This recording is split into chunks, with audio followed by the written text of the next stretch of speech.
Leviticus 15 from verse 1. The Lord said to Moses and Aaron, give the following instructions to the people of Israel. Any man who has a bodily discharge is ceremonially unclean. This defilement is caused by his discharge, whether the discharge continues or stop. In either case, the man is unclean. Any bed on which the man with the discharge lies, and anything on which he sits, will be ceremonially unclean. So if you touch the man's bed, you must wash your clothes and bathe yourself in water, and you will remain unclean until evening. If you sit where the man with the discharge has sat, you must wash your clothes and bathe yourself in water, and you will remain unclean until evening. If you touch the man with the discharge, you must wash your clothes and bathe yourself in water, and you will remain unclean until evening. If the man spits on you, you must wash your clothes and bathe yourself in water, and you will remain unclean until evening. Any saddle blanket of which the man rides will be ceremonially unclean. If you touch anything that was under the man, you will be unclean until evening. You must wash your clothes and bathe yourself in water, and you will remain unclean until evening. If the man touches you without first rinsing his hand, you must wash your clothes and bathe yourself in water, and you will remain unclean until evening. Any clay pots the man touches must be broken, and any wooden utensils he touches must be rinsed with water. When the man with the discharge is healed, he must count up 7 days for the period of purification. Then he must wash his clothes and bathe himself in fresh water, and he will be ceremonially clean. On the 8th day, he must get two turtle doves or two young pigeons and come before the Lord at the entrance of the tabernacle and give his offering to the priest. The priest will offer one bird for a sin offering and the other for a burnt offering. Through this process, the priest will purify the man before the Lord for his discharge. Whenever a man has an emission of semen, he must bathe his entire body in water, and he will remain ceremonially unclean until the next evening. Any clothing or leather with semen on it must be washed in water, and it will remain unclean until evening. After a man and a woman have sexual intercourse, they must each bathe in water, and they will remain unclean until the next evening. Whenever a woman has a menstrual period, she will be ceremonially unclean for 7 days. Anyone who touches her during that time will be unclean until evening. Anything on which the woman lies or sits during the time of her period will be unclean. If any of you touch her bed, you must wash your clothes and bathe yourself in water, and you remain unclean until evening. If you touch any object she has sat on, you must wash your clothes and bathe yourself in water, and you remain unclean until evening. This includes her bed or any other object she has sat on. You will be unclean until evening if you touched it. If a man has sexual intercourse with her, and her blood touches him, her menstrual impurity will be transmitted to him. He will remain unclean for 7 days, and any bed on which he lies will be unclean. If a woman has a flow of blood for many days that is unrelated to her menstrual period, or if the blood continues beyond the normal period, she is ceremonially unclean. As during her menstrual period, the woman will be unclean as long as the discharge continues. Any bed she lies on and any object she takes on during that time will be unclean, just as during a normal menstrual period. If any of you touch these things, you will be ceremonially unclean. You must wash your clothes and bathe yourself in water, and you will remain unclean until evening.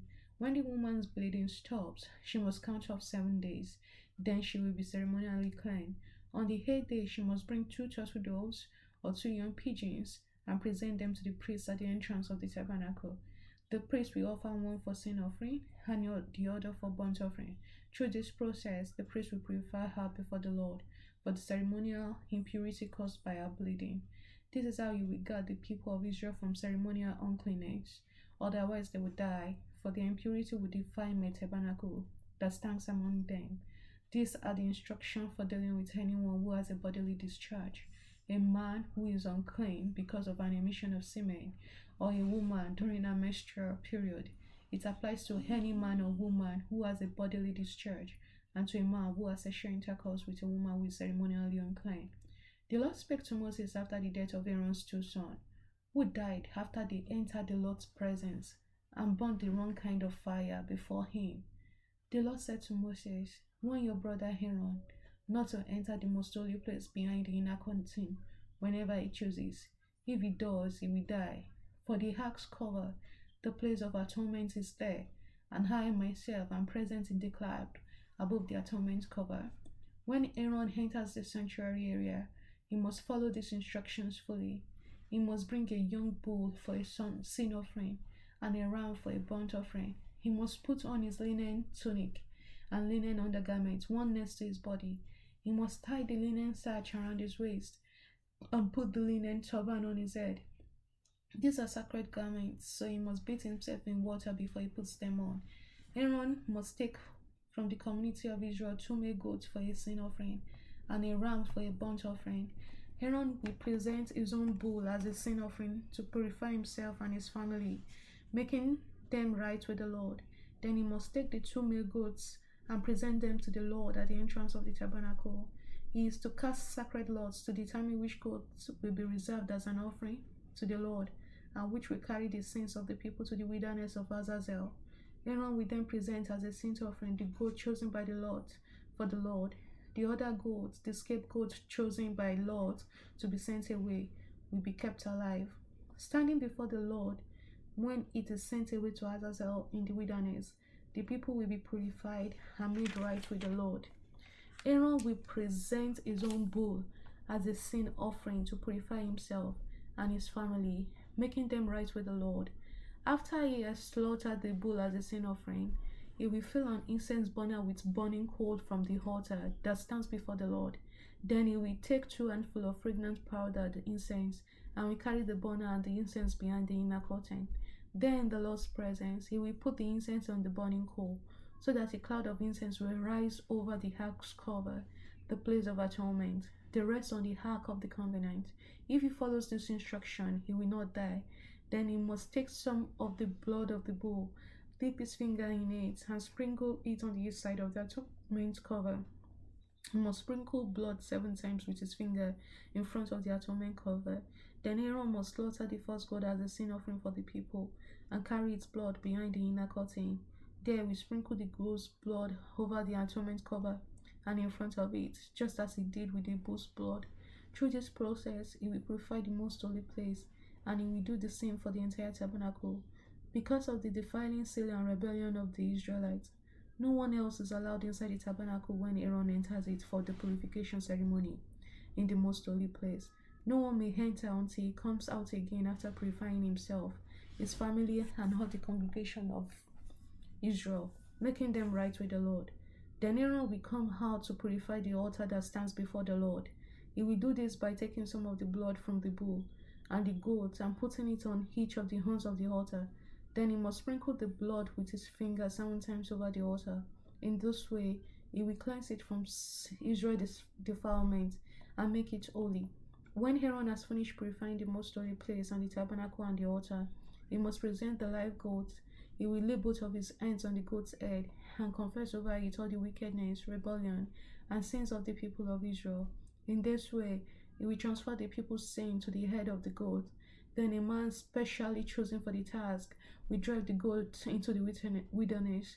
As the goat goes into the wilderness, it will carry all the people's sin upon itself into a desolate land. When Aaron goes back into the tabernacle, he must take off the linen garment he was wearing when he entered the most holy place, and he must leave the garment there. Then he must bathe himself with water in a sacred place, put on his regular garments, and go out to sacrifice a burnt offering for himself and burnt offering for the people. Through this process, he will purify himself and the people, making them right with the Lord. He must then burn all the fat of the sin offering on the altar. The man chosen to drive the scapegoats into the wilderness of Azazel must wash his clothes and bathe himself in water. Then he may return to the camp. The bull and the goat presented as sin offering, whose blood Aaron takes into the most holy place for the purification ceremony, will be carried outside the camp. The animal hides, internal organs, and dungs are all to be burned. The man who burns them must wash his clothes and bathe himself in water before returning to the camp. Mark 7 from verse 1. One day some Pharisees and teachers of religious law arrived from Jerusalem to see Jesus. They noticed that some of his disciples failed to follow the Jewish ritual of hand washing before eating. The Jews, especially the Pharisees, do not eat until they have poured water over their cupped hands, as required by their ancient traditions. Similarly, they don't eat anything from the market until they immerse their hands in water. This is but one of many traditions they have clung to, such as their ceremonial washing of cups, pitchers, and kettles. So the Pharisees and teachers of religious law asked him, "Why don't your disciples follow our age old tradition? They eat without first performing their hand washing ceremony." Jesus replied, "You hypocrites! Isaiah was right when he prophesied about you, for he wrote, 'These people honor me with their lips, but their hearts are far from me. Their worship is a farce, for they teach man-made ideas as commands from God. For you ignore God's law and substitute your own tradition." Then he said, "You skillfully sidestep God's law in order to hold on to your own tradition. For instance, Moses gave you this law from God: honor your father and mother, and anyone who speaks disrespectfully of father or mother must be put to death.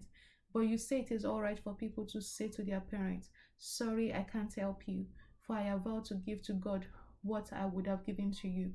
In this way, you let them disregard their needy parents, and so you cancel the word of God in order to hand down your own tradition. And this is only one example among many others." Then Jesus called to the crowds to come and hear. "All of you listen," he said, "and try to understand. It's not what goes into your body that defiles you. You are defied by what comes from your heart." Then Jesus went into a house to get away from the crowd, and his disciples asked him what he meant by the parable he had just used. "Don't you understand either?" he asked. "Can't you see that the food you put into your body cannot defile you? Food doesn't go into your heart, but only passes through the stomach and then goes into the sewer." By saying this, he declared that every kind of food is acceptable in God's eyes. And then he added, "It is what comes from inside that defiles you. From within, out of a person's heart, comes evil thoughts, sexual immorality, theft, murder, adultery, greed, wickedness, deceit, lustful desires, envy, slander, pride, and foolishness. All these vile things come from within. They are what defile you." Psalms 40 from verse 11. "Lord, don't hold back your tender mercies from me. Let your unfailing love and faithfulness always protect me. For trouble surrounds me, too many to count. My sins pile up so high, I can't see my way out. They outnumber the hairs on my head. I have lost all courage. Please, Lord, rescue me. Come quickly, Lord, and help me. May those who try to destroy me be humiliated and put to shame. May those who take delight in my trouble be turned back in disgrace. Let them be horrified by their own shame, for they said, 'Ha ha, we got him now.'"